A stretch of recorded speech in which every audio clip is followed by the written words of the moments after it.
అక్కడ మళ్ళీ ఎందుకు మాట్లాడతా నేను మొత్తం మేమే మాట్లాడతాం. చెప్పేది ఫస్ట్ వినుడు. అమ్మా మీరు చేసిన ఈ ఆలోచన తప్పు. అక్కడ మీ వాళ్ళు కొందరు కూర్చుంటే మేము సరే అని చెప్పేసానని వాళ్ళతో మాట్లాడినాము, ఆఫీసర్లను పిలిపించినాము, వాళ్ళతో ఏం నష్టం జరిగిందని చెప్పేసి వాళ్ళతో మాట్లాడించినాము. కలెక్టర్ గారు కూడా మాట్లాడి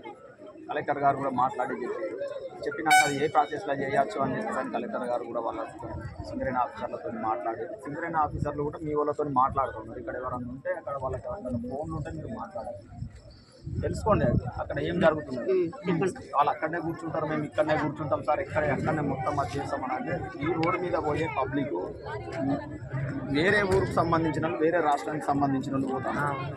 ఆరోగ్యం మంచిగా ఉన్న వాళ్ళు, ఆరోగ్యం మంచిగా లేని వాళ్ళు పోతాం. ఆల్రెడీ మాకు ఫోన్లు చేస్తూ ఉన్నారు, సార్ మాకు ఇట్లా హెల్త్ బాగాలేక మేము హాస్పిటల్ పోతూ ఉంటాం, మధ్యలో కూర్చొని ఆఫీస్ సార్ అని చెప్పేసి ఫోన్లు చేస్తాం. అక్కడ ప్రాసెస్ నడుస్తూ ఉన్నది, మేము మాట్లాడినాము, కలెక్టర్ గారు దృష్టికి తీసుకపోయినా కలెక్టర్ గారు కూడా ఇన్వాల్వ్ అయ్యి మాట్లాడుతూ ఉంటారు. మాట్లాడక మళ్ళీ ఇక్కడ మీరు ఎందుకు చేయాలి అమ్మ? అట్లా కాదమ్మా, మీ సమస్య మీకు సమస్య ఉన్నదని మీరు కలెక్టర్ గారి దృష్టికి తీసుకుపోవాలనుకున్నారు, మాట్లాడుతూ ఉన్నారు. సార్ మాట్లాడేటప్పుడు మళ్ళీ ఇక్కడ తీసుకోవాలి.